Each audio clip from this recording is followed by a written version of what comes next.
All right, good morning, class. You are going to be working on your one pagers today, and if you're listening to this, it means I'm not at school. So I just want to take a moment to give you some quick highlights of some things here. So when you open up the assignment sheet, you're going to see all these topics and learning objectives, and that's going to really drive what we're doing because for each of these topics and learning objectives, you're going to create the piece of the one pager.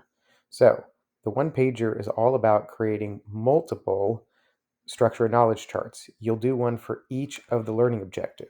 And it'll kind of look like this. The principal generalization will be the learning objective. I'm providing that for you. Concepts are 2 or 3 word phrases that you've come up with that kind of capture what you learned this week.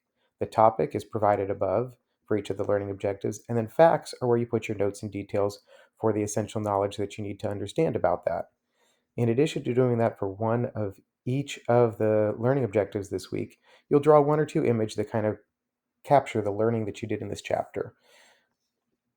Now, your one pager should be handwritten. You'll submit a photo of it each week into Schoology, and a couple of rules of thumb. You'll use the one pager on our quizzes and unit multiple choice exams, and whatever space you don't use in the one pager, you're free to add notes to. So just remember, on unit multiple choice exams, you can't use your notes. You can only use one pager. So if you want to add stuff to it after a quiz on a Monday, you'd be able to do that.